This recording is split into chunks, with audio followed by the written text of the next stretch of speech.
tous dans cette seconde conférence apprenante sur l'usage des réalités immersives en formation. Je suis Marie Froment, manager du pôle innovation et alternance à la direction de la formation professionnelle. Nous sommes ensemble pendant 1h30 et je suis ravie de vous accueillir. Cette conférence apprenante s'inscrit dans le cadre de notre démarche Apprendre de toutes les intelligences que nous avons lancée l'an passé avec tous les acteurs que vous voyez à l'écran, donc l'ensemble des réseaux des caisses nationales, ainsi que l'Institut 410, le N3S et aussi la MSA et aussi le CRPRP et SNCF. Alors, apprendre de toutes les intelligences, c'est quoi? C'est tout d'abord une expédition apprenante avec 60 acteurs des métiers de la formation que nous avons emmené avec Jamil Potiram, mon chef de projet, en expédition apprenante l'an passé. Tout cela s'est fini par un marathon pédagogique où on a mis en musique, mis en lumière et surtout eux en créativité leurs idées pour répondre à notre question qui nous préoccupera pendant encore quelques années, comment encore mieux former demain. Notre signature, notre intention, c'est la multimodalité, c'est la créativité, ce sont aussi les expérimentations. Et pour tout cela, il faut bien nourrir nos audacieux, puisque nous avons une seconde promo qui part en expédition apprenante au mois de mars. Et il faut les nourrir et vous nourrir aussi par ces conférences apprenantes. Quelques règles du jeu avant que je vous présente messieurs les chercheurs qui sont avec nous. Les questions sont ouvertes, donc vous pouvez poser vos questions durant la conférence. Je reviendrai sur le plateau pour les questions. Les documents avec toute la data scientifique pour les amateurs vous seront envoyés après l'émission. Nous avons essayé de faire un condensé. Et ils sont déjà en téléchargement, m'annonce la régie, car la régie est aussi une audacieuse régie. C'est parfait. Merci Antoine. Et puis maintenant, je vais donc passer la parole à Cédric Dalmasso, directeur du Centre de gestion scientifique à l'École des mines PSL, accompagné de Pierre Caisson, postdoctorant dans cette même institution. Messieurs, vous avez 1h15 pour nous parler des usages, des réalités immersives en formation. Éclairez-nous. Merci beaucoup Marie. Bonjour à tous et merci de nous donner l'opportunité de partager à la fois nos questions, nos résultats de recherche et puis des collaborations avec des acteurs aussi divers que Lucan, CICAD10, SNCF Réseau sur les questions de réalité immersive. C'est un vrai plaisir pour nous. Donc, avec Pierre, on se posait la question de savoir si on rentrait directement sur la technologie, mais en fait, en faisant ça, on ne vous expliquerait pas vraiment quel a été notre parcours de recherche. Donc, je vais me permettre de faire de manière un petit peu courte, un peu d'histoire, et en commençant par la généalogie de recherche sur la chaire immersion générative, donc, dont le mécène est SNCF Réseau et qui a été à l'origine des travaux qu'on va vous présenter. Et ensuite, on déroulera de manière plus classique quelques chiffres sur la réalité immersive, l'état de l'art et les ambitions scientifiques de la recherche collaborative menée en partenariat avec ICAD10, Lucans et SNCF Réseau. Et puis en plus de ça, les résultats de l'expérimentation que nous avons menée avec les agents, avec les professionnels de la sécurité sociale. Alors, si je reprends un peu la généalogie, à la base, à titre personnel, je ne suis absolument pas du tout spécialisé sur les questions de réalité immersive. Et ça pourrait apparaître comme une faiblesse, mais on a l'orgueil de considérer que c'est au contraire une force. Donc je vais vous expliquer pourquoi on s'est intéressé à ces questions. Et en fait, à l'origine, moi, mes travaux de recherche posaient la question du lien entre des stratégies extrêmement ambitieuses, des adaptations d'organisation et des enjeux de santé mentale. Pour vous la faire très courte, mais pour vous donner un petit peu la teneur de ces éléments, J'ai accompagné la stratégie d'internationalisation de Renault sous l'ère Carlos Ghosn. J'ai accompagné le renouveau du nucléaire avec Flamanville. Et initialement, sur le papier, ces deux stratégies étaient extrêmement ambitieuses, il y avait des moyens, on pouvait qualifier ça de stratégie de conquête, en fait. Je ne vais pas vous cacher que, en dépit de cette ambition importante, les résultats ont été plus que compliqués sur deux dimensions. Une dimension qu'on peut regretter, mais qui au final ne concerne que l'argent, c'est la performance fonctionnelle de l'organisation. Je ne sais pas si vous connaissez Flamanville, mais aujourd'hui, ce n'est pas forcément considéré comme le projet le plus,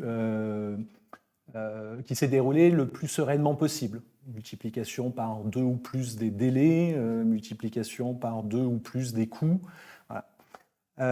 Donc ça, c'est un premier élément. Dans le cas de Renault, l'ambition de la stratégie, en fait, a eu un impact social absolument massif avec ce que certains d'entre vous peuvent avoir à l'esprit comme la crise du technocentre, avec une explosion des risques psychosociaux.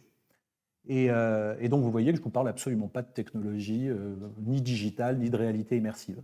Et en fait, les résultats de cette recherche-là, enfin de ces recherches, ont surtout mis en évidence qu'il y avait un lien très fort entre la maîtrise par les individus et par les métiers des compétences nécessaires à l'action et la santé mentale. Pour le dire de manière très simple, maîtriser son activité, être en mesure de faire ce qu'on nous demande de faire, est un facteur protecteur de la santé. Et si on ne sait pas, parce que ça arrive, on apprend, il faut être dans une situation permettant l'apprentissage pour que l'activité de travail permette de sauvegarder, préserver, voire étendre la santé au travail. Et donc ça, c'est une première partie de ma vie. Alors ça commence un peu à dater, la barbe blanchie. Et c'est une première partie où, en tout cas à l'époque, je pouvais un peu dire naïvement qu'il s'agissait de préserver le métier. Mais dans le même temps, la transformation digitale commençait à faire son œuvre. Et la transformation digitale, comme son nom l'indique, transforme les métiers. Et c'était quelque chose que j'avais des difficultés à penser. Et donc, avec SNCF Réseau, et du coup Pierre Caisson, qui à l'époque était doctorant et qui aujourd'hui est post-doctorant, ce qui signifie que ça s'est quand même relativement bien passé, on a évolué sur la question de la transformation digitale. Et Pierre, j'ai déjà trop parlé, donc je vais te passer la parole. Oui, merci. Donc, effectivement, bonjour à toutes et à tous qui nous suivent sur le stream. Oui. Effectivement, donc moi, je suis donc docteur depuis on va dire quelques mois et on a beaucoup travaillé avec Cédric sur la transformation digitale des organisations. On a fait ça à partir du cas de la transformation digitale de SNCF Réseau, donc qui est un partenaire donc, de longue date. Et ce que je peux mettre en avant, en tout cas, un des résultats qu'on a obtenu, quelque chose qui nous a frappé, c'est que finalement, plus on étudiait cette transformation digitale, donc ce qui exige on a fait ça pendant 1 an, d'aller se confronter à l'activité très complexe du ferroviaire, de la maintenance, de l'exploitation ferroviaire, d'aller se confronter finalement à la transformation de cette activité, de ces métiers.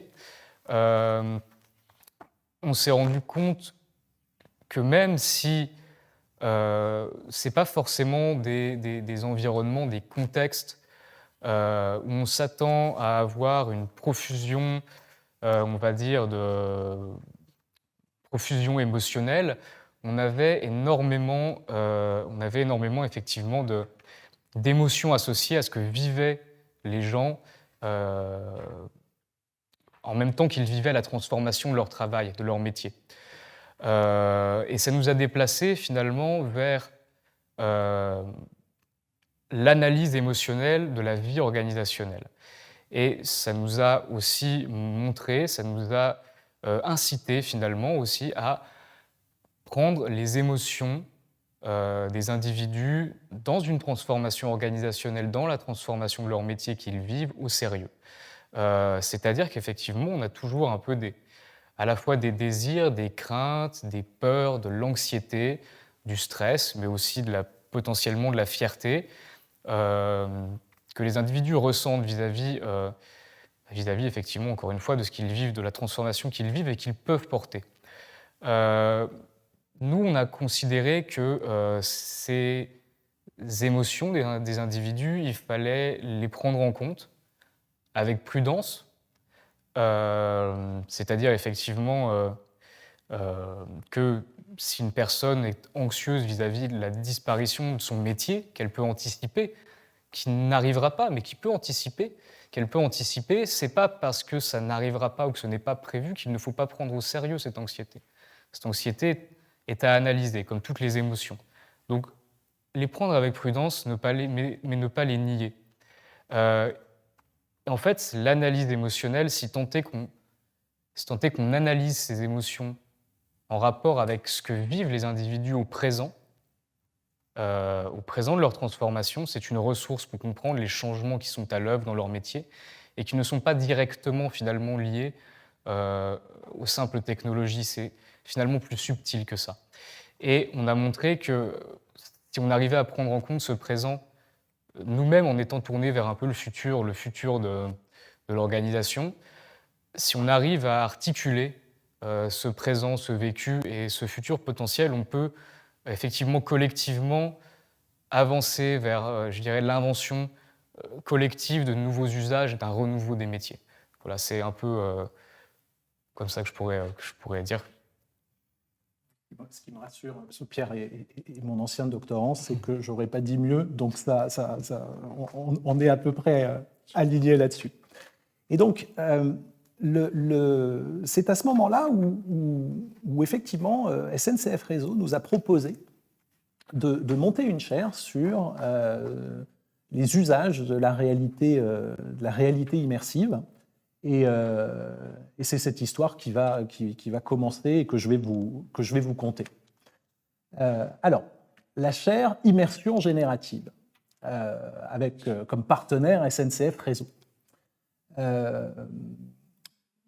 En gros, il s'agit pour nous d'explorer les technologies immersives génératives et leurs impacts sur les comportements humains. Ça, c'est globalement l'objet de la chaire et ce qu'on fait depuis, j'allais dire, un peu plus de 2 ans.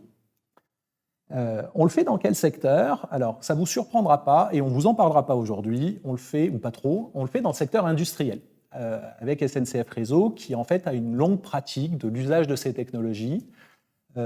Mais on souhaitait également étendre les analyses à d'autres secteurs, notamment le secteur des services, parce qu'il apparaissait que les questions de hard skills du monde industriel avaient quelques spécificités, mais qu'il y avait moins de travaux dans le secteur des services, dans des enjeux de relations interpersonnelles. Et puis une autre dimension, à la fois parce que c'est très intéressant et parce que ça permet de faire des prototypes, des expérimentations avec moins de contraintes, les industries culturelles et créatives. Et donc, la chaire Immersion générative est dédiée à l'exploration des environnements immersifs et à leur impact sur les comportements humains. On va essayer d'être le plus efficace possible, mais en commençant ces travaux, il nous est apparu qu'il existait déjà un corpus de connaissances, et donc on a fait un travail de chercheur tel que on se représente le travail d'un chercheur, c'est-à-dire d'un chercheur académique dans une bibliothèque, fût-elle virtuelle, pour savoir ce que nos pairs avaient dit, l'avancée, et puis aussi une littérature un peu grise qui était plus issue des cabinets de conseil, des think tanks, ce genre d'acteurs. Je laisserai la parole à Pierre pour présenter les éléments sur cet état de l'art. Et puis ensuite, et ça sera le gros du partage qu'on souhaite avoir avec vous, une expérimentation collaborative avec Lucan, Slick@10 et beaucoup de personnel de la sécurité sociale dans les différentes branches que vous connaissez mieux que nous.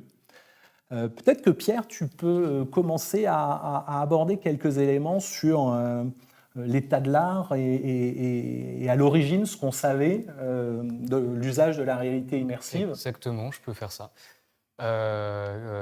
Donc, l'idée, c'est effectivement de voir à la fois pourquoi et pour qui la réalité virtuelle immersive est intéressante. La réalité virtuelle immersive, c'est ce qui nous intéresse. Mais la réalité virtuelle, finalement, c'est jamais qu'un environnement donc virtuel comme son nom l'indique, mais simulé par informatique, par ordinateur. C'est-à-dire que la réalité virtuelle n'est pas forcément immersive.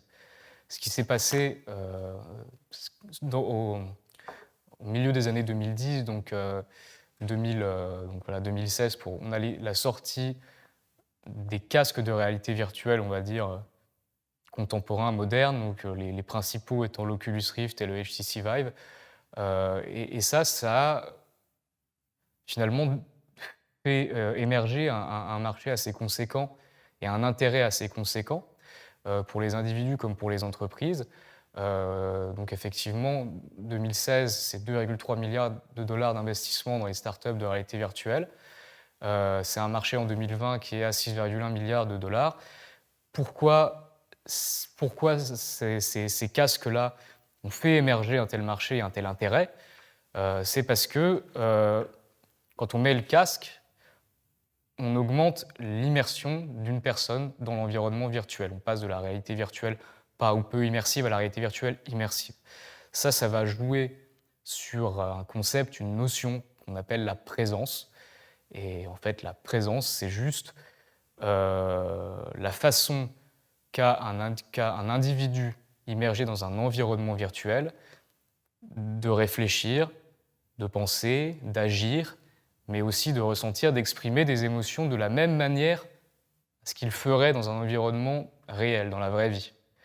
Et effectivement, ça, comme on a dit, la chaire cherche à étudier les comportements humains dans les environnements virtuels. Et bien, cette sensation de présence, c'est ce qui permet d'avoir cette sensation d'immersion plus grande, et c'est ce qui va permettre d'avoir de meilleurs résultats, ou en tout cas, oui, effectivement, au niveau d'abord de la recherche. Je crois que c'est je ne sais pas si la slide suivante nous le montre, si bien sûr.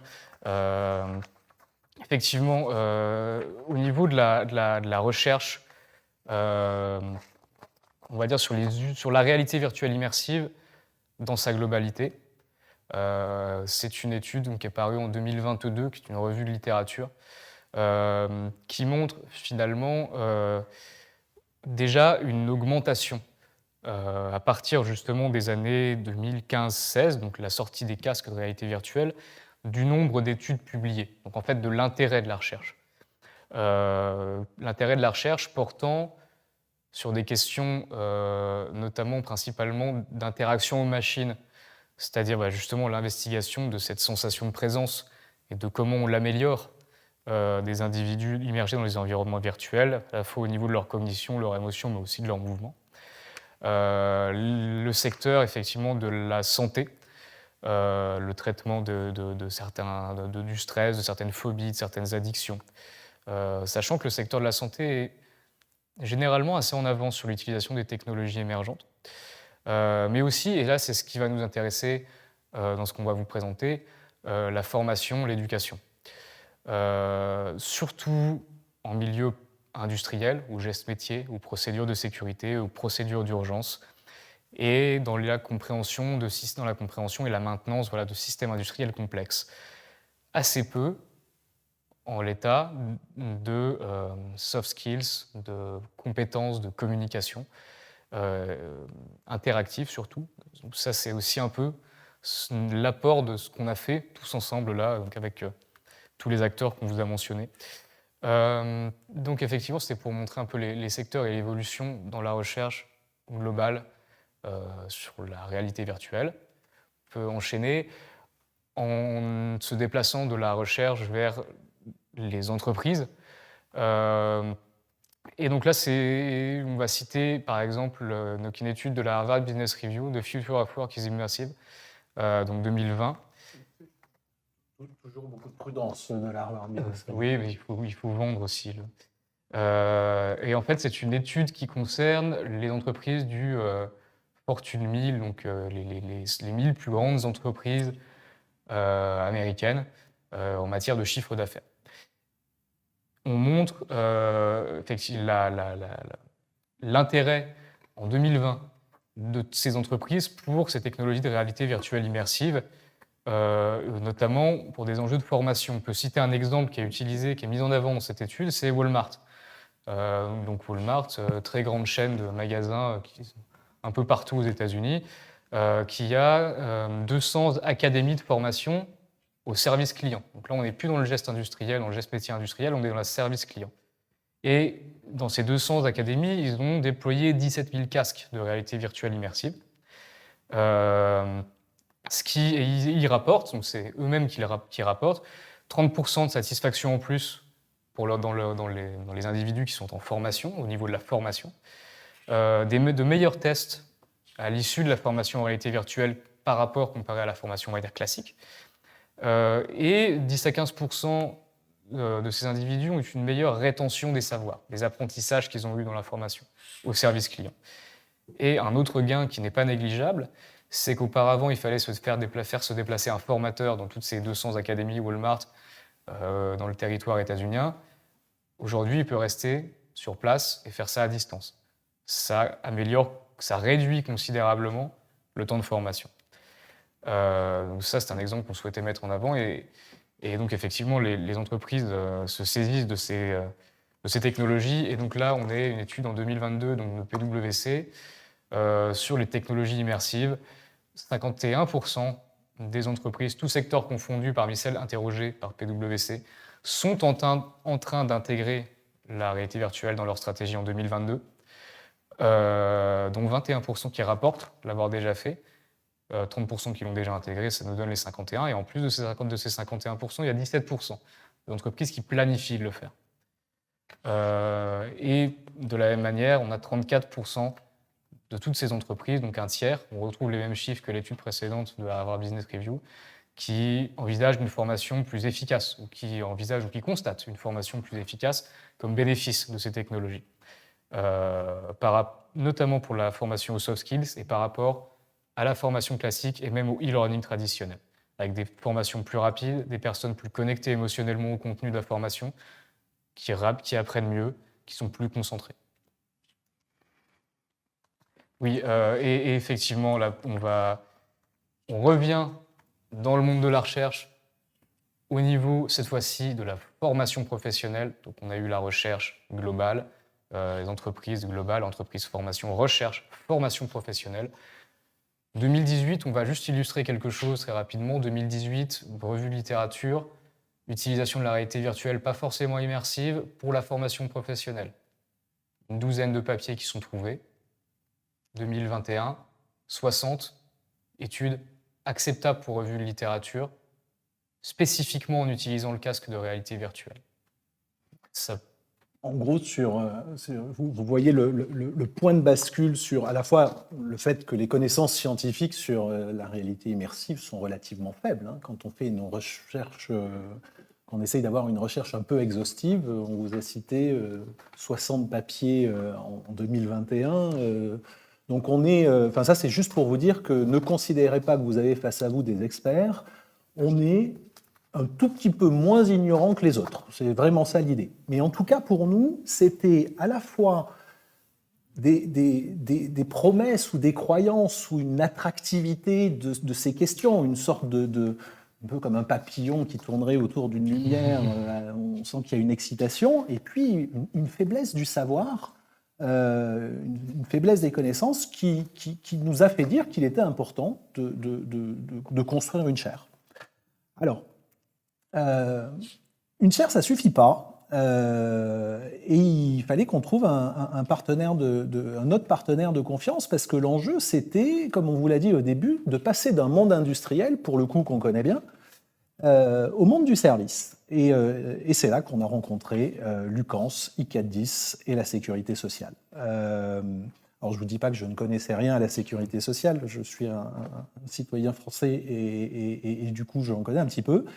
Sauf qu'en fait, j'y connaissais franchement pas grand-chose, parce que votre monde est très vaste. Vous avez des métiers extrêmement riches, extrêmement divers, et le début de la collaboration avec Lucans et avec I410 sur l'usage de la réalité immersive a débuté par une formation des chercheurs. C'est-à-dire que vous avez passé beaucoup de temps à nous expliquer les métiers de l'accueil, leurs spécificités, leurs points communs, leurs différences, les doctrines. Et comme dans toute recherche collaborative, tout le monde apprend. Alors, tout le monde apprend, sachant qu'on était quand même un peu guidé. Il y avait un enjeu de progresser dans le savoir ensemble. Et donc, si on doit nommer l'objet de notre collaboration, c'est étudier les réactions des individus émergés dans un environnement virtuel changeant, c'est-à-dire que cet environnement virtuel il évoluait, pour comprendre les phénomènes d'appropriation individuelle et collective des technologies de réalité virtuelle immersive. Désolé, c'était le langage du chercheur, mais en gros, c'était ça qu'on a essayé de faire.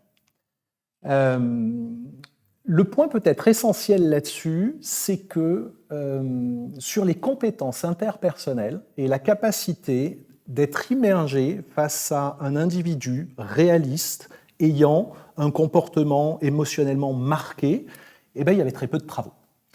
D'abord, technologiquement, on était historiquement très limité dans le réalisme des environnements. L'interaction était rigide, on avait l'impression de parler à un avatar mal fichu. Et donc, il y avait une première question, c'était est-ce que le fait de se rapprocher de la réalité, le sentiment de présence que Pierre évoquait, est-ce qu'on allait y arriver?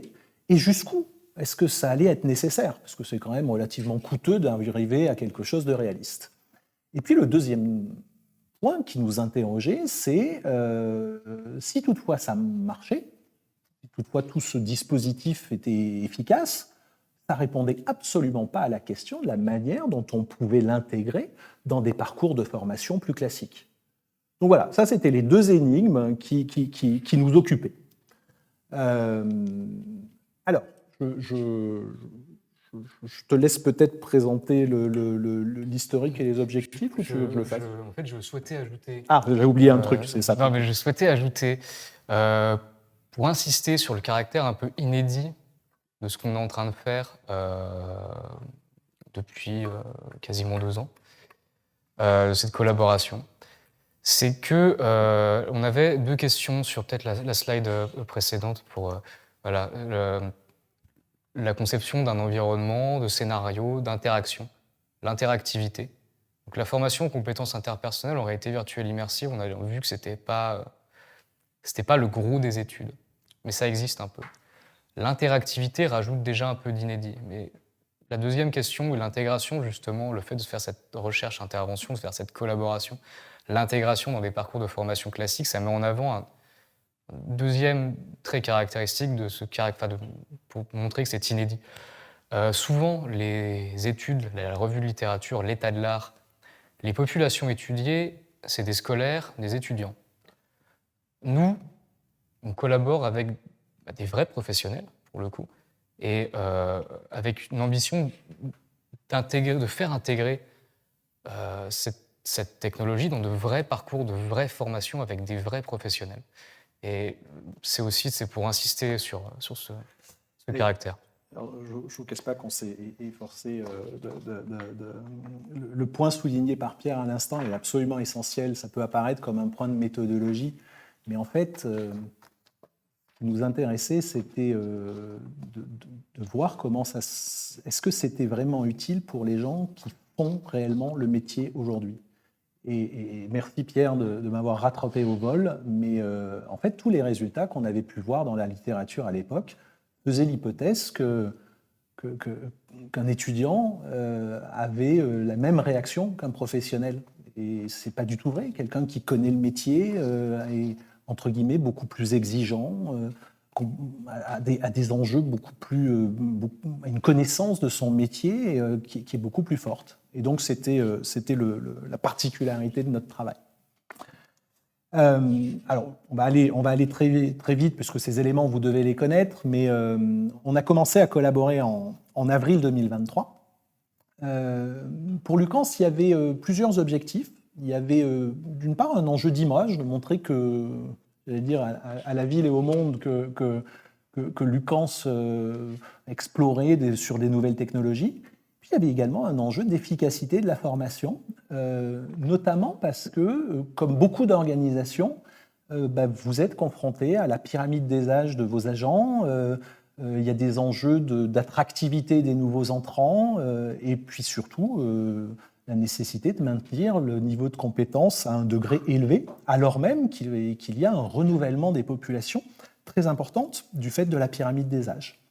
Et donc le projet, on s'est dit, est-ce que la réalité immersive permettra de former aux compétences interpersonnelles, donc à une situation d'accueil générique, ce qui est un parti pris. On a conscience qu'il y a des spécificités en fonction des branches, des spécificités en fonction des territoires, mais on est parti de la situation la plus œcuménique qui soit, un accueil générique, et de faire un vrai protocole expérimental, de tester et de récolter vos réactions.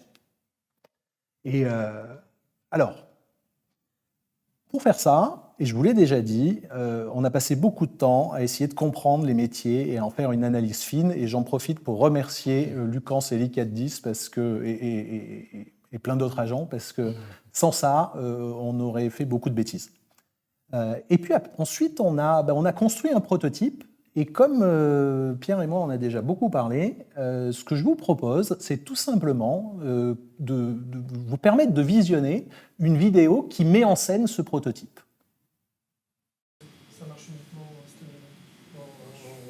Quoi, ce bordel? Ça fait 2 mois que j'ai pas reçu mes prestations. Vous vous foutez de moi ou quoi? Ok, on va regarder ensemble. On va regarder votre situation. Est-ce que vous auriez un nom, une carte d'identité ou une carte vitale? Qu'est-ce que ça peut vous faire? Ça va m'être nécessaire pour vous identifier et pour comprendre votre situation. Le mec qui te dit, qui anticipe ta question et qui te met dans la merde, tu vois ce que je veux dire? Ouais. Ça aussi, c'est un cas d'usage. Je veux pas discuter avec vous, je veux être payé. C'est mon droit.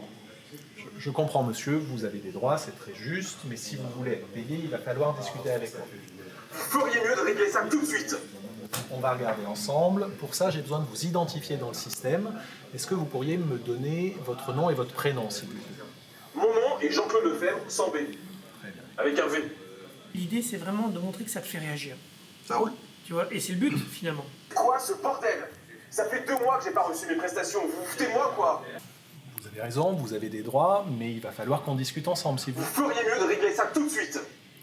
J'ai besoin de votre coopération, si vous voulez comprendre quelle est votre situation. Est-ce que vous... Avec vous, de toute façon, il faut toujours des papiers. Des papiers. Moi, j'ai pas le temps d'envoyer des papiers. Tout ça pour pas payer ma prestation? Non, monsieur, je vous assure, il n'y a pas besoin de papier. Il suffit de vous connecter sur l'espace. Vous avez une tablette à votre gauche et il n'y aura besoin d'aucun papier. Vous pouvez répéter? Bien sûr. Sur votre gauche, il y a une tablette numérique.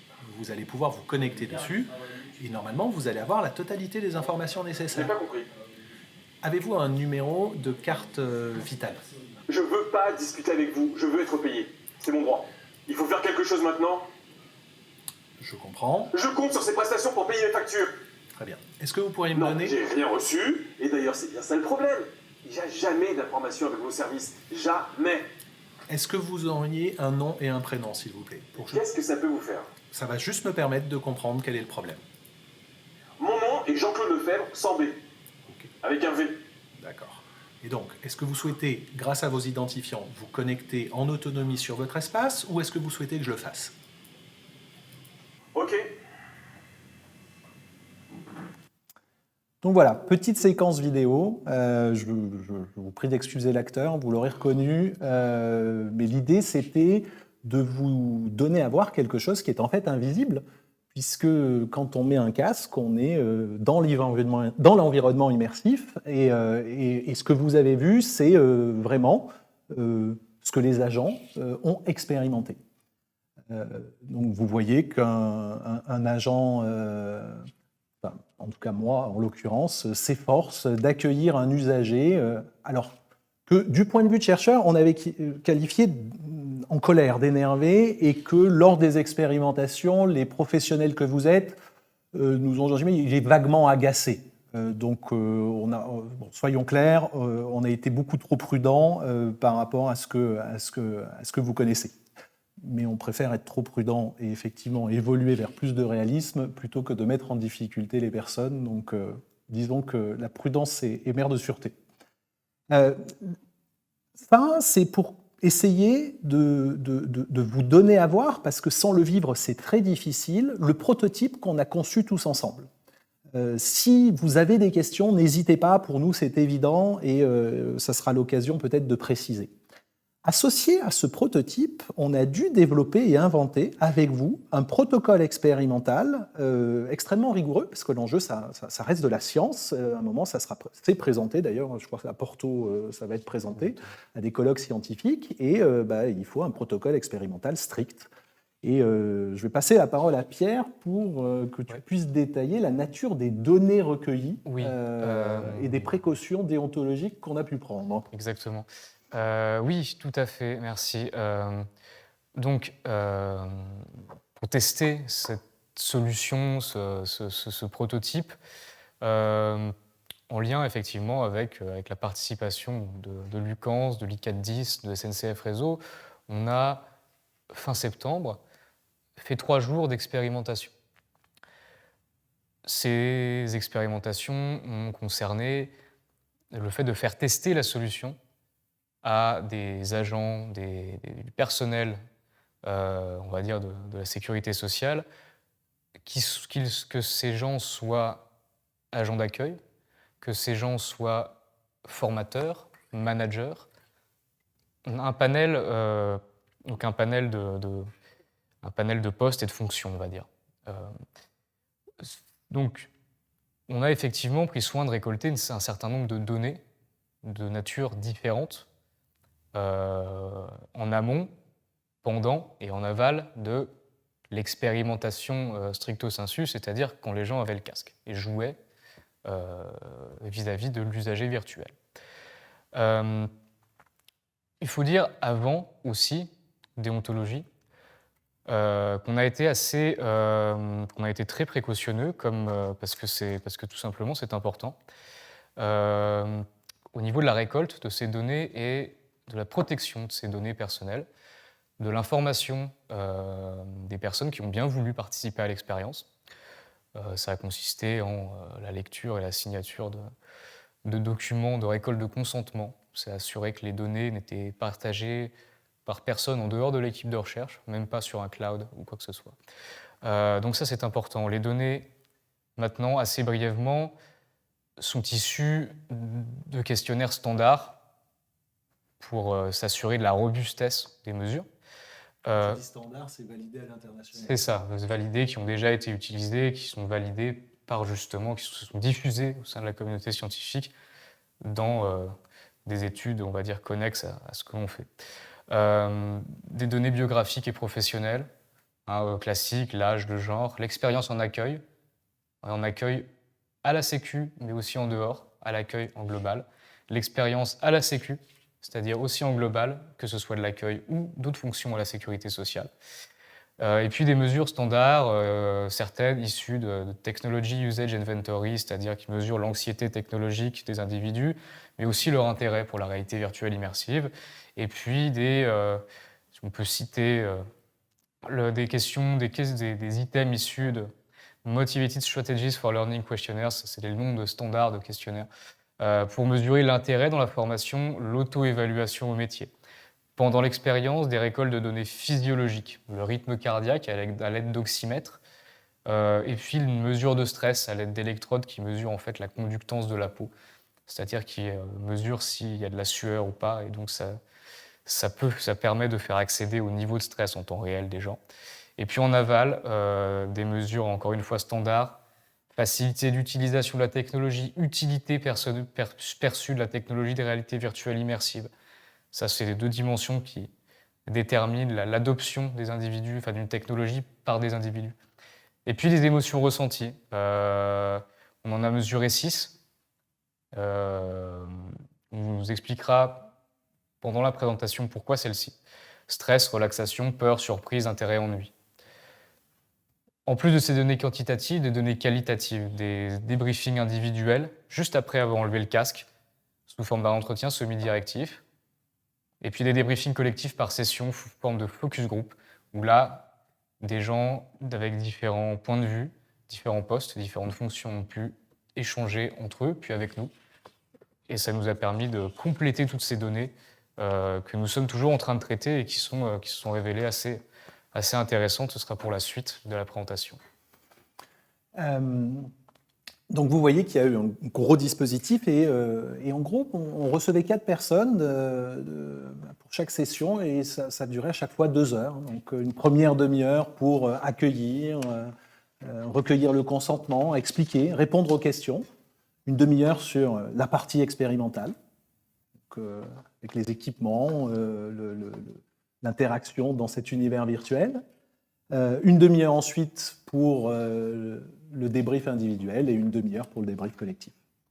Et donc les résultats qu'on va vous présenter maintenant, j'espère qu'ils ne seront pas trop arides, mais en tout cas, sont des résultats complètement issus d'une sous-partie, d'un échantillon de la population de la sécurité sociale. Alors, qu'est-ce qu'on a appris ? Qu'est-ce qu'on a appris ? Alors déjà, on a appris sur une population restreinte, c'est-à-dire qu'on a passé 29 personnes. Alors ça suffit pour avoir des résultats statistiquement robustes. Ça paraît très peu, mais la loi des grands nombres s'applique, on peut dire que c'est de la science, on est rassuré. En termes d'âge moyen, on était à 42, disons, d'âge moyen, avec un écart type important. C'était assez représentatif de la population de la sécurité sociale, et 72% de femmes, 28% d'hommes, et là aussi, on avait un échantillon dont on pouvait considérer qu'il était représentatif. Voilà, ça vous donne un petit peu la photo de l'échantillon de population. Pour préciser un peu, il y avait en moyenne 9 ans d'expérience dans l'accueil. C'était dans un accueil qui était soit à la Sécu, soit en dehors, mais les individus considéraient qu'ils avaient en moyenne 9 ans d'expérience. Donc c'est quand même pas rien.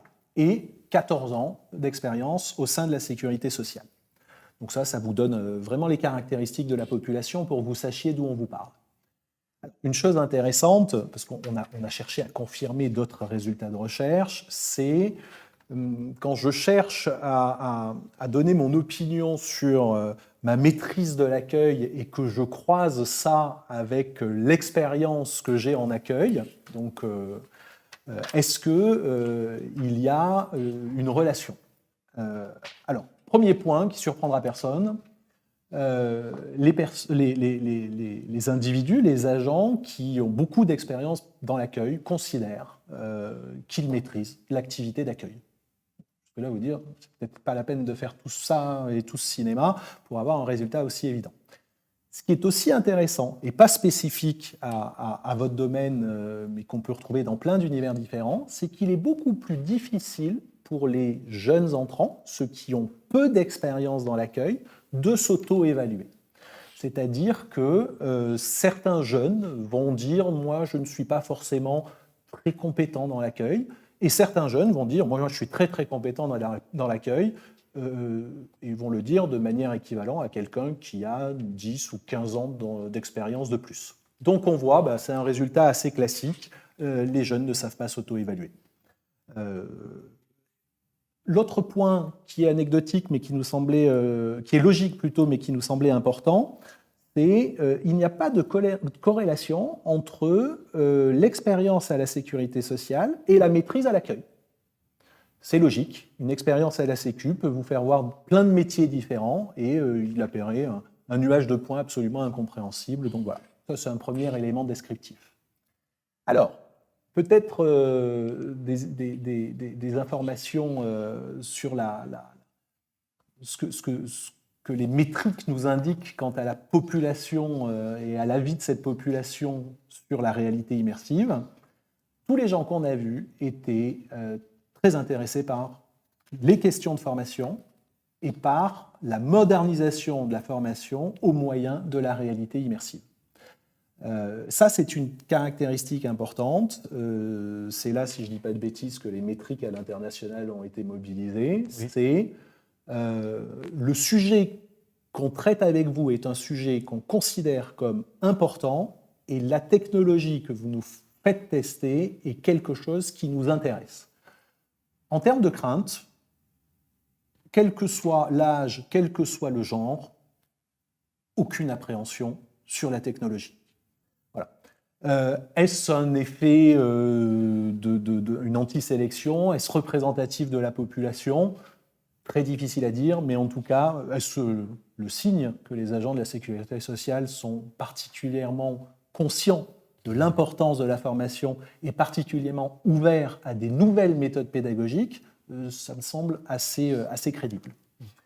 Alors, si on rentre un petit peu dans le détail, les analyses pré-expérimentation, on a posé plusieurs questions. Quel est votre intérêt pour la VR? Quel est votre niveau d'anxiété technologique? Quel est votre intérêt pour la formation à l'accueil? Et quelle est l'évaluation, l'auto-évaluation de la maîtrise de votre métier?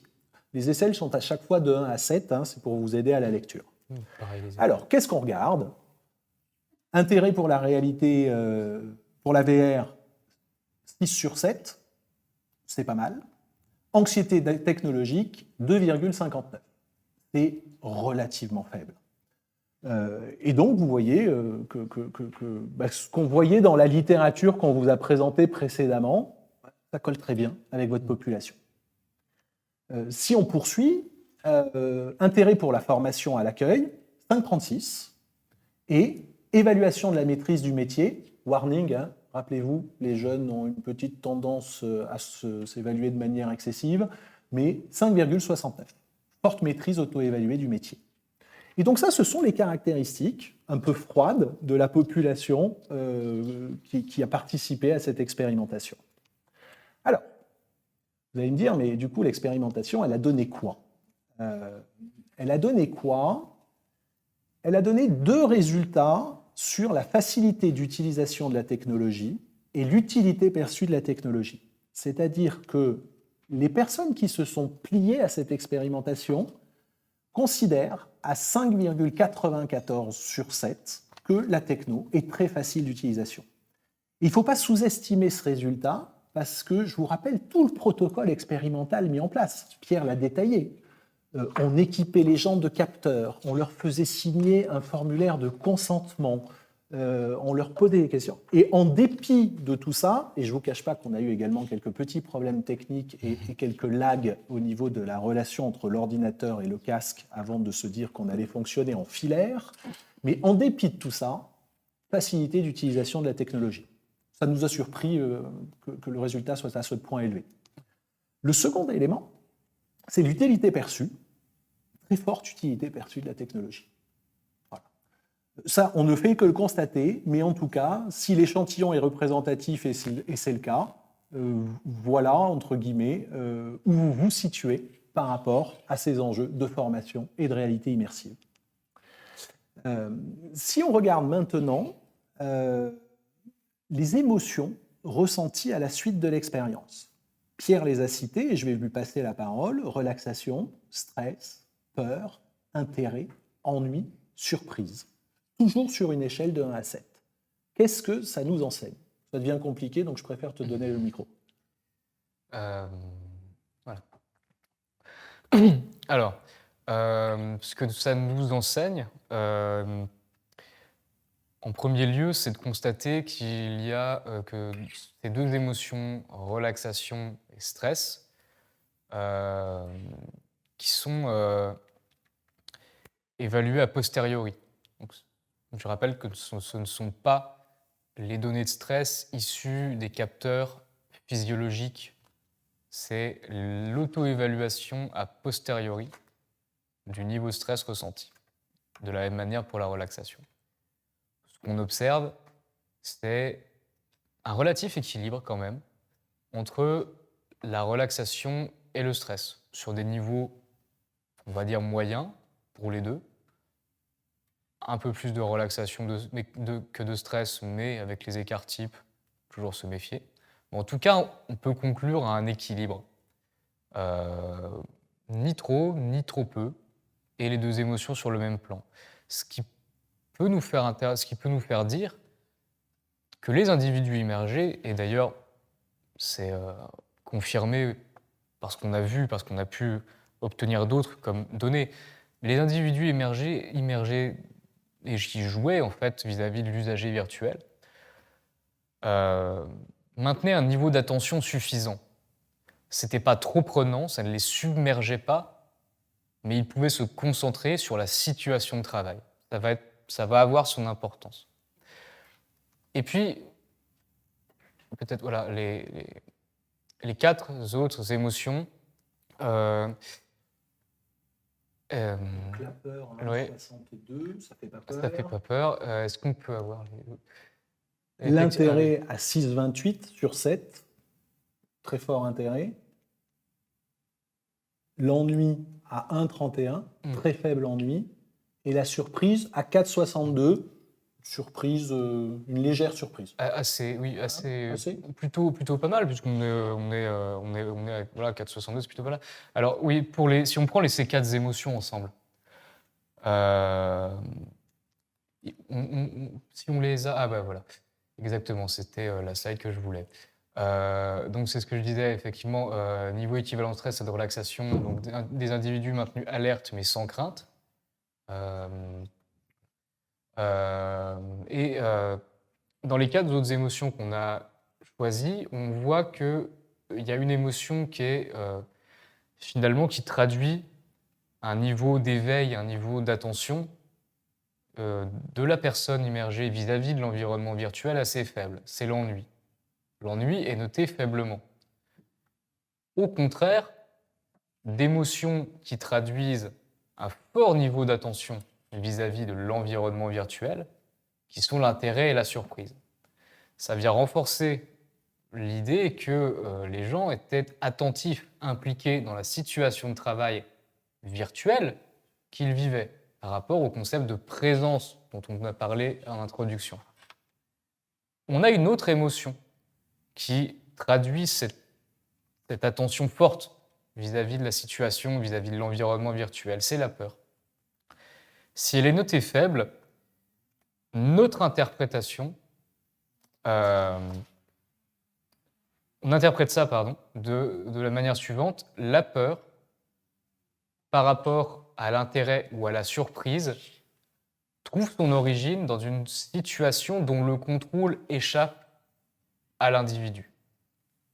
Ce qui nous fait dire que cette attention vis-à-vis de l'environnement virtuel et de la situation de travail virtuelle s'accompagnait d'une certaine maîtrise sur ce qu'il se passait.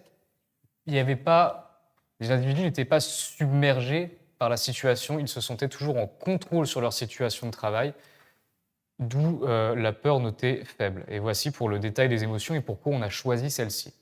Alors, merci beaucoup Pierre, j'en profite puisqu'on m'indique qu'il y a des questions pour correctement interpréter les chiffres, donc je reviens juste sur quelques éléments.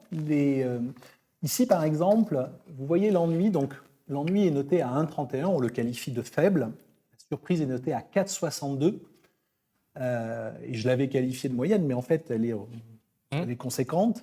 On est sur une échelle de 1 c'est le minimum, à 7. Donc, par exemple, quand vous avez 1,31 sur l'ennui, vous êtes à des niveaux d'ennui très proches du minimum. Quand on est à 4,62 sur la surprise, on est à un niveau supérieur à la moyenne. À la moyenne au sens au milieu. Et pour vous prendre un dernier exemple, pour éviter tout quiproquo dans l'interprétation des chiffres, si vous regardez l'intérêt, on est à 6,28, sachant que le maximum possible, c'est 7. Ça devient sacrément difficile de faire mieux. Donc voilà, ça c'était juste un point, puisqu'on m'indique que sur des enjeux de métrique et de compréhension, je n'avais pas été probablement suffisamment clair. Voilà, j'espère que c'est mieux. Peut-être juste qu'on peut ajouter entre 1 et 7 pour vraiment donner une idée de ce que c'est. C'est simplement à la fin, après l'expérimentation, quand on enlève le casque, sur un questionnaire, cocher 1, 2, 3, 4, 5, 6, 7. Et ça donne un score. C'est simplement une auto-évaluation. Il fallait cocher un chiffre de 1 à 7. Sachant que c'est la méthode qui C'est une est échelle de évaluée Likert, par nos collègues en psychologie et très qu'on standard. a pompé ce savoir. Donc ça, je reviens sur ce que Pierre vous indiquait, hein, c'est que l'immersion maintient un niveau d'attention qui permet aux individus de bien envisager une situation sur laquelle ils ont une prise, tout en sachant qu'elle n'est pas totale.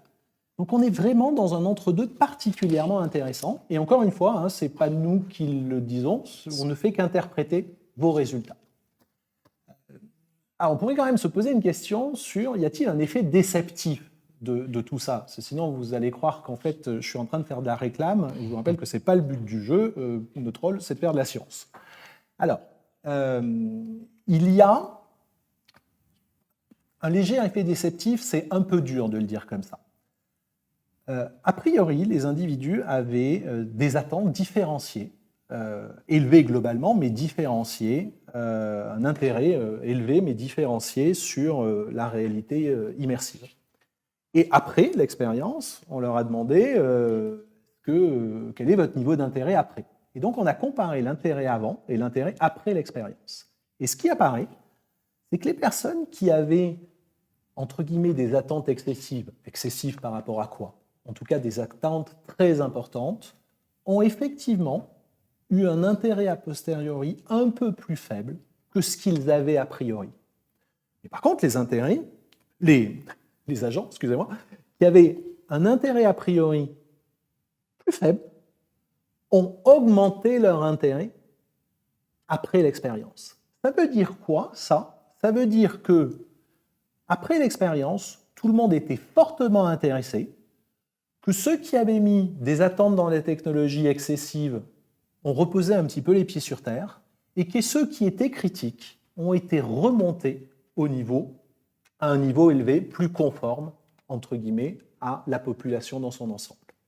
Donc voilà, donc un effet déceptif, mais un effet déceptif qui dit qu'à 6,28 sur 7, c'est bien. Vous voyez le raffinement du chercheur. Hein. Alors, on vous a beaucoup parlé de quanti. On va essayer de mettre un peu de chair autour de ces chiffres qui apparaissent certes très froids, mais qui permettent aussi d'avoir des mesures un peu objectives par rapport aux autres expériences des autres études à l'international. Donc on va partager quelques verbatims pour que vous puissiez saisir ce que vos collègues nous ont dit. Et se sont dit entre eux aussi, puisque le focus group était collectif. L'idée, c'est que cette technologie a permis de matérialiser les situations de travail. On est tellement immergé dans l'environnement qu'on fait abstraction du reste. Il est très clair hein, que quand on a un casque sur le visage et qu'on est en situation d'immersion, on oublie ce qu'il y a autour, à tel point que des fois on se cogne sur la réalité qui, elle, n'a pas oublié d'exister. Le non-verbal, donc dans la situation, dans le scénario qu'on présentait, est extrêmement parlant, tout de suite. On n'a pas besoin d'échanger, déjà au visage, on voit. On se dit, je suis sur la bonne voie, je suis sur la mauvaise voie, il faut que je m'adapte, il faut que je fasse de l'empathie. Vous avez quelqu'un qui, en fait, se comporte dans l'univers virtuel comme il se comporte dans la vraie vie. Alors, la comparaison de cette expérience de réalité immersive par rapport à un jeu de rôle. Il y a eu beaucoup de débats sur ce point, et là, on vous donne un des éléments. Par rapport au jeu de rôle, où on peut être gêné par le regard du groupe, déjà, on est tellement immergé dans l'environnement qu'on fait abstraction du reste. Contrairement à un jeu de rôle en salle, où on ressent tout. On ressent tout, sous-entendu, on ressent le regard des collègues. Voilà. Donc là, le fait d'être seul face à sa situation de formation, mais avec quelqu'un qu'on considère comme suffisamment réaliste pour être une personne, a été jugé positivement. Si on continue sur le... Tu veux rajouter des éléments là-dessus, Pierre ? C'est pas une obligation.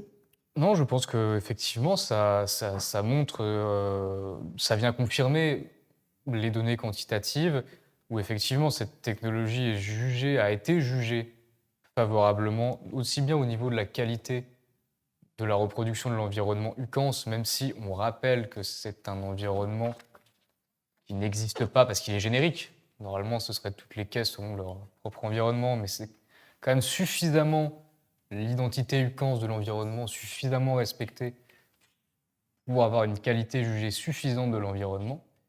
Et puis la qualité de l'intégration des usagers virtuels, joués par des acteurs qu'on a intégrés, ce qui permet effectivement cette communication non verbale, cette empathie, qui est bien sûr nécessaire au métier de l'accueil.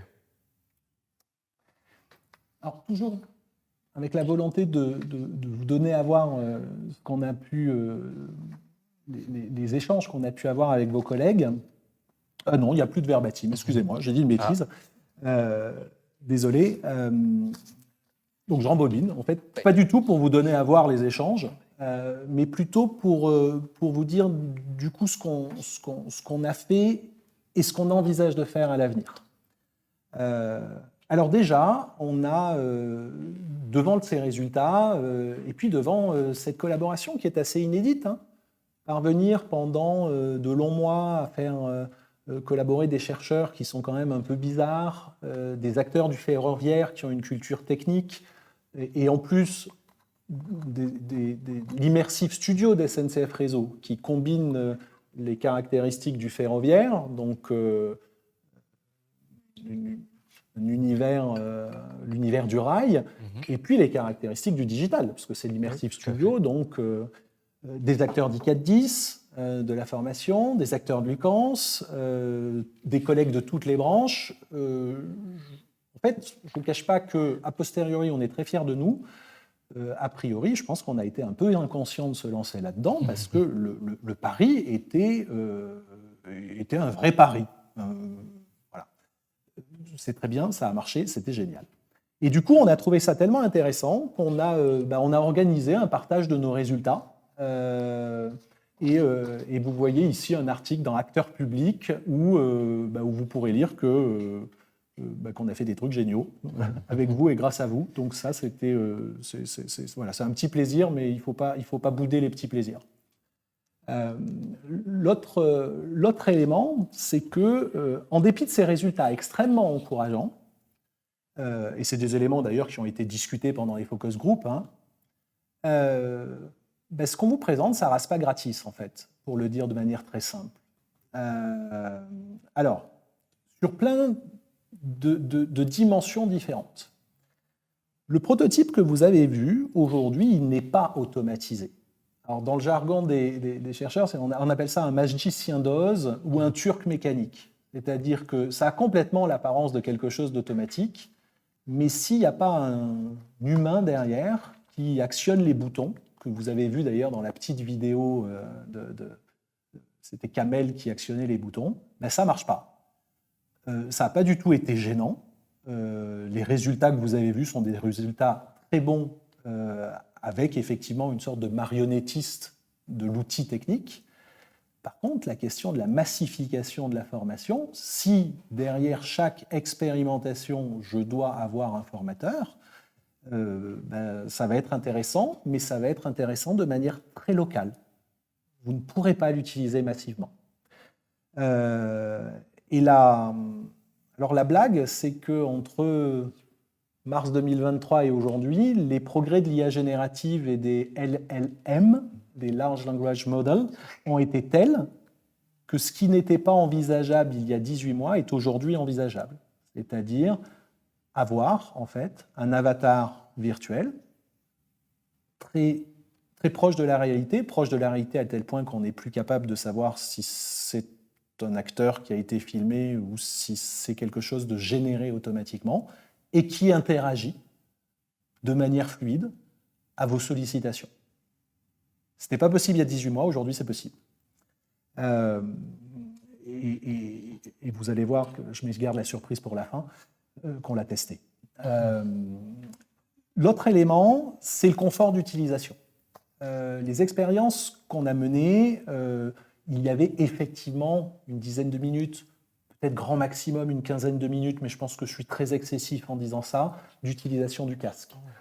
Les recherches mettent en évidence qu'au-delà de 30 minutes d'utilisation du casque, sauf que pour quelques personnes qui sont en dehors des lois normales, ce n'est pas utilisable. En plus de ça, dans une situation d'accueil, le regard, le comportement, l'attitude sont des éléments extrêmement importants.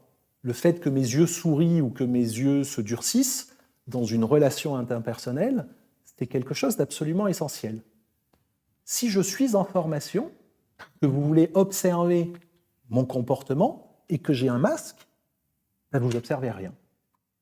Et donc, on voit qu'il y a quand même des limites intrinsèques à ces dispositifs sur la réflexivité qu'on peut avoir par rapport à tout ça. Alors, il y a deux approches par rapport à ça. Il se trouve qu'aujourd'hui, il existe des casques qui peuvent vous filmer. C'est-à-dire qu'on peut voir ce qu'on ne voit pas du fait du casque. Premier chemin.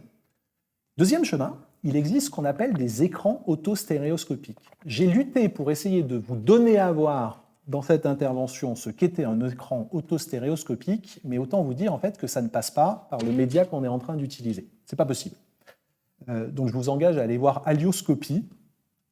C'est un écran qui en fait projette des univers en relief, en 3 dimensions, et vous regardez un écran et vous avez l'impression de regarder quelque chose avec une profondeur qui s'approche de la réalité.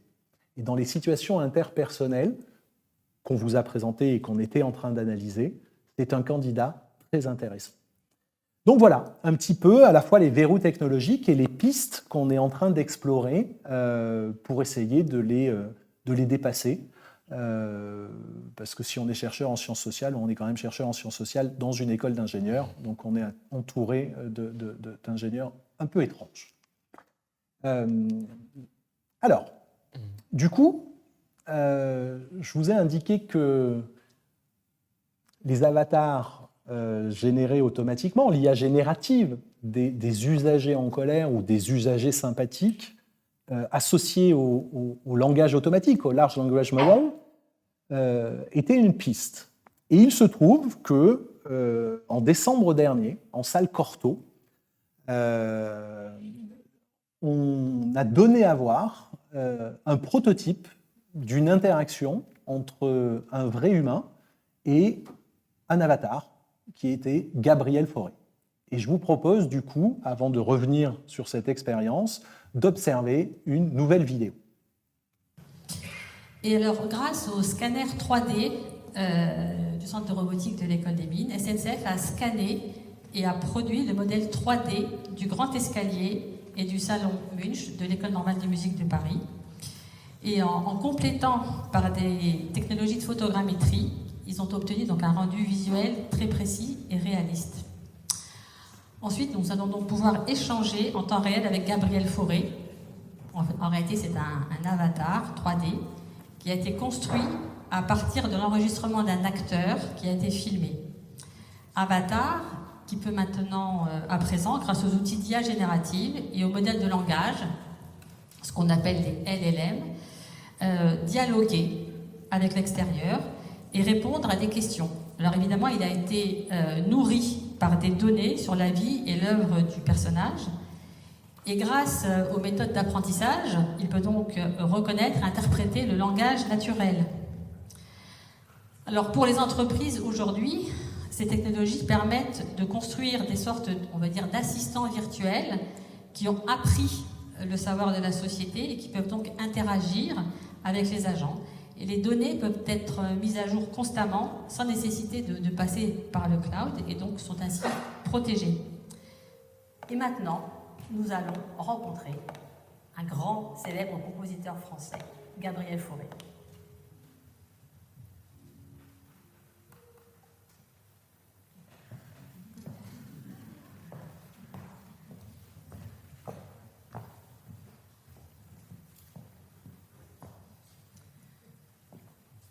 Ça fonctionne ? Mon cher Gabriel, je suis heureuse de vous rencontrer. Pouvez-vous nous parler de votre enfance ?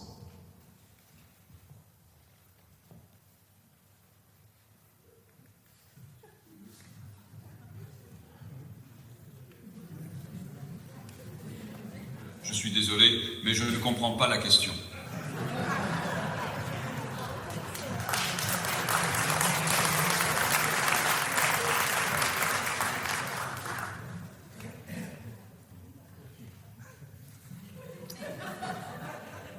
Mon cher Gabriel,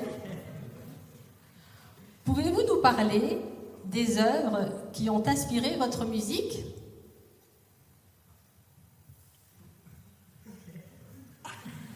Attends, il faut le laisser attendre réfléchir. Non, je dois corriger. La chanson s'intitule en réalité Debussy Gabriel Fauré et non la chanson de Fauré.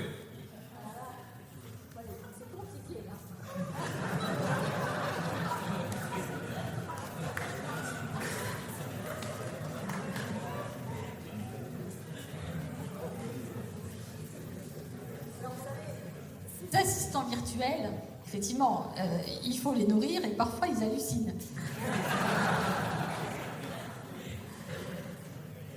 Et pourtant, tout à l'heure, il me répondait bien.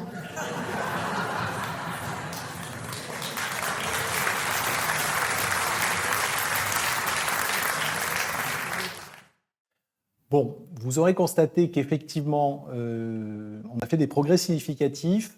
En live, il se trouve que devant 400 personnes, ça n'a pas super bien fonctionné. Pourtant, hein, la veille et même l'après-midi, ça marchait très très bien. Donc, on voit que technologiquement, les outils commencent à être matures. Potentiellement, par rapport à ce qu'on a dit précédemment, ce peut être très intéressant et les coûts de développement vont s'effondrer. Donc, la question de la massification pourrait ne plus être une question du fait de ces technologies. Juste pour ne pas s'arrêter sur ce point qui pourrait nous faire passer pour des fans absolus de la technique et vous faire croire qu'on voit dans la technique la réponse, il y a un élément complémentaire que Pierre voulait partager avec vous.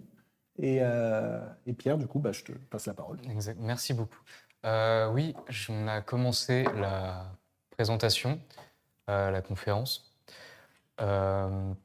en parlant de nos généalogies de recherche et en mentionnant que dans une transformation organisationnelle, il faut s'intéresser aux gens tels qu'ils vivent leur métier. Ce qu'on a montré et il y a un verbatim qui le mentionne, matérialiser les situations d'accueil. Ce qu'on a montré, c'est qu'en fait, que ce soit les agents d'accueil, les formateurs, les managers, tous accédaient à une même situation d'accueil, qui était une situation d'accueil jugée réaliste par ceux qui pratiquaient l'accueil. Ce qui veut dire qu'en fait, tout le monde peut partager un présent du métier dans l'optique de saisir la même chose, le même métier, et dans l'optique de, comme on le disait, créer collectivement un nouveau métier, une nouvelle formation. Et je pense, et ça a été aussi, on n'a pas montré ce verbatim, mais ça a été repéré par quelqu'un, plutôt une strate managériale, que des gens puissent s'accorder sur ce que c'est le métier, même s'ils n'en font pas partie, s'ils ne le pratiquent pas au quotidien, puissent échanger. C'est aussi de la formation, et c'est aussi de la vraie implication des employés dans leur changement. Ce qui est souvent peut-être un peu... ce qui est souvent mis en avant, et là je trouve que c'est un bon moyen de le faire parce que on a tous vécu ce que c'est, on peut tous vivre ce que c'est que le métier d'agent d'accueil. Je pense que c'était très important aussi de le mentionner. Merci, et ça permet effectivement de revenir sur l'essentiel. La technologie n'est qu'un moyen, et qu'est-ce qu'elle nous permet de saisir, quels échanges elle permet également. Et juste pour conclure et peut-être prendre quelques questions ou quelques éléments sur lesquels nous n'aurions pas été clairs, je tenais très sincèrement à remercier l'ensemble de l'équipe, bien sûr, parce que la collaboration a été superbe. Donc on va quand même les citer, hein. Les deux premiers, vous les connaissez déjà trop, mais Cédric de l'ICAT10, Jérôme de l'ICAT10, Jérémy de SNCF Réseau, Kamel de SNCF Réseau, Jamil de Lucans, Idriss de Lucans, ils nous ont quand même supportés pendant de longs mois et autant vous dire que travailler avec des chercheurs, c'est pas facile. Ils nous ont appris des choses absolument formidables et intéressantes sur l'univers de la sécurité sociale. Et on a quand même réussi, tous ensemble, avec tous les anonymes, les 29 personnes dont on ne peut pas vous donner le nom, puisqu'ils ont signé un document, on a signé un document, et c'est pas possible. Voilà. En tout cas, si vous avez trouvé un quelconque intérêt à ce qu'on a dit, c'est grâce à tout ce collectif. Donc merci beaucoup.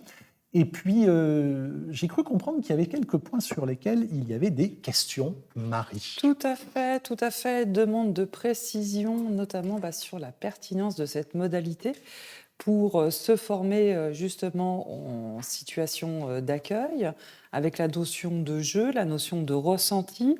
On nous interroge par rapport au jeu de rôle en salle. À un moment dans la présentation, vous avez indiqué « tout est ressenti ». Et Sophie, qui est formatrice justement pour les agents d'accueil, souligne que justement la mobilisation, ce ressenti fait partie du cadre d'apprentissage et des leviers d'apprentissage. Donc, éclairez-nous une seconde fois aussi avec quelques précisions je sur me ce rends compte point. du coup à l'écoute de cette question que j'ai probablement été trop rapide et pas très clair. Alors déjà peut-être un point essentiel, c'est la place respective du jeu de rôle et du dispositif que l'on vous a donné à voir de réalité immersive est quelque chose faisant débat, avec a priori des avis très arrêtés sur la substituabilité ou au contraire la complémentarité, assez peu d'avis radicaux disant il n'y a qu'un chemin. Donc ça c'est déjà quelque chose qui, tout au long de nos échanges, a été une question. Une fois que les personnes, avec également des formateurs, donc vraiment des agents d'accueil en situation de formation, des formateurs en situation de formation et des acteurs dits, des agents de direction en formation aussi, il y a un premier élément qui disait il y a une différence positive à l'usage de la réalité immersive, c'est que lorsque j'ai un casque, j'ai les mêmes émotions, le même ressenti face à la personne virtuelle que j'ai en face de moi, que lorsque je suis en face d'un vrai usager. Donc toute la dimension réalisme, émotion, perception, se rapproche de la réalité. Et ça, comme la question, la demande de précision le suggère, c'est essentiel. Et d'ailleurs, dans ce que Pierre vous a dit, ce qu'on appelle la coprésence, une manière un peu pompeuse de le dire, la présence et la coprésence, mais on ressent ce qu'on ressent dans la vraie vie. Ça, c'est d'ailleurs assez conforme aux résultats sur plein d'autres domaines de la réalité immersive, c'est-à-dire que vous parvenez à tromper le cerveau. On est face à du virtuel, mais on y réagit comme du réel. Donc ça, c'est le premier élément. On va dire, c'est gentil, quid par rapport au jeu de rôle. Il y a eu 2 critiques par rapport au jeu de rôle. Première critique, c'est, imaginons qu'on fasse un jeu de rôle, je suis l'apprenant, vous êtes le formateur qui joue un rôle, ou la personne joue un rôle, et Pierre me regarde. Pierre est là, et je sais que Pierre est là. Et l'échange que j'ai avec vous dans le jeu, la présence de Pierre me gêne. Désolé Pierre, je ne me comporte pas. Voilà. Alors, on peut dire, oui, mais du coup, il faut peut-être dépasser ça. Et donc là, on peut se dire, c'est pas faux. Mais c'était vécu le caractère immersif comme quelque chose qui évitait ce parasitage. Encore une fois, je ne fais que le perroquet de ce qui a été dit. Là, j'ai pas de... Le deuxième élément, c'est, en fait, au bout d'un moment, l'acteur qui joue un rôle, en fait, on les connaît, on le comprend, on sait comment il va se comporter. Alors que, dans l'exemple qu'on vous a mis, il y avait une sorte de surprise de voir, mais qui va arriver? Comment va-t-il se comporter? qui va rentrer. Et quelque chose de plus proche d'une situation d'accueil où vous ne savez jamais qui va se présenter à vous. Donc c'était les éléments qui tendaient à dire qu'il y avait un intérêt spécifique à la réalité immersive. Et après, il y avait débat sur est-ce que du coup c'est mieux ou c'est moins bien. En fait, je pense que ce n'est pas la question. C'est deux dispositifs différents ayant leurs avantages et leurs inconvénients. C'est une réponse de Normand et pourtant je suis niçois, mais voilà.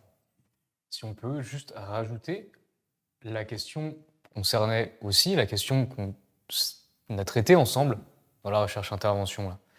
La question, c'était l'intégration de la réalité virtuelle dans un parcours de formation. Et ça a fait débat. Et effectivement, les gens me pesaient, jeu de rôle, pas jeu de rôle, réalité virtuelle, qu'est-ce qu'on peut en faire, comment on peut l'intégrer. Et c'est ça aussi dont je voulais parler la dernière fois que j'ai pris la parole. Les gens ont parlé de l'évolution de leur formation. Et ça, je pense que c'est en apportant chacun son regard d'agent, de formateur, de manager. Et ça, je pense qu'effectivement, c'est une des réussites de ce qu'on a pu faire. Clairement. Et pardon, mais pour aller dans ce sens, c'est la réponse sur cette articulation et la bonne jonction entre ces deux dispositifs, aujourd'hui, elle n'est pas établie. Mais par contre, tous les acteurs autour de la table se projetaient et imaginaient des manières de faire. Et je sais, parce qu'on continue à échanger, que vous êtes déjà, et sans nous, j'en suis très triste, mais en train de justement essayer de répondre à ces questions, à voir comment tout ceci peut s'articuler. Et voilà, mais ça sera pour la conférence apprenante numéro 3. Ou la 4 ou la 5, nous verrons bien. Ce qu'on peut retenir, c'est qu'en fait, il n'y a pas une réponse, mais il y a des réponses. Et donc, ça refait le lien avec notre orientation multimodalité. C'est-à-dire qu'aujourd'hui, ce qui nous intéresse au régime général, c'est d'avoir accès à plein de modalités et de s'interroger en fonction de l'objectif, de la séquence, de la sous-séquence, quelle modalité je vais aller saisir. Et puis, ce que j'aime bien aussi là souligner, c'est qu'on est sur une modalité digitale, mais qui préconise le retour en salle. C'est intéressant quand même aussi de souligner. Et puis, retour en salle, et puis ça permet aussi de retravailler le lien. Et le lien en formation, c'est quand même un point essentiel. Et je pense que ça fera certainement l'objet d'une prochaine conférence. Je n'en dis pas plus. Eh bien, écoutez, merci, messieurs. C'était vraiment très, très bien, très instructif. Merci. Vous avez dans le canal de conversation le questionnaire pour nous donner votre avis sur cette conférence apprenante numéro 2. Une question spécifique sur les thèmes que vous souhaiteriez que nous abordions. Et puis, je vais finir par une petite publicité pour l'offre de formation en réalité virtuelle de l'Institut 410. Oui, l'Institut 410 donc, a bien entendu été dans tous ces travaux.